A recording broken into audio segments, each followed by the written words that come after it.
এখন থেকে রোবটও মানুষের মতো ব্যথা বা টাচ সবকিছু ফিল করতে পারবে। হ্যাঁ, ঠিকই শুনেছো।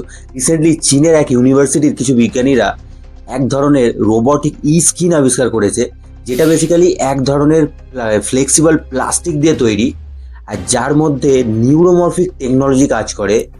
এই নিউরোমরফিক টেকনোলজির জন্যই এই স্কিন মানুষের স্কিনের মতোই ব্যথা বা টাচ সব কিছু ফিল করতে পারবে। তোমরা নিশ্চয়ই ভাবছো কি এই নিউরোমরফিক টেকনোলজি। এই নিউরোমরফিক টেকনোলজি হলো বেসিক্যালি আমাদের ব্রেন এবং নার্ভ সিস্টেম যেভাবে কাজ করে কিছুটা সেটাকে কপি করে বানানো হয়েছে।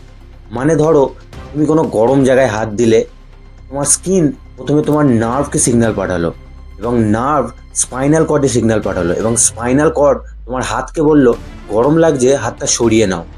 এই পুরো প্রসেসটা আমাদের শরীরে ন্যাচারালি ঘটে, এবং এই নিউরোমরফিক টেকনোলজিতে এটা আর্টিফিশিয়ালি ঘটে। মানে এবার হিউম্যানয়েড রোবটও মানুষের মতো সব কিছু ফিল করতে পারবে এবং ফিল করে রিয়্যাক্টও করতে পারবে এই নিউরোমরফিক স্কিনের মাধ্যমে।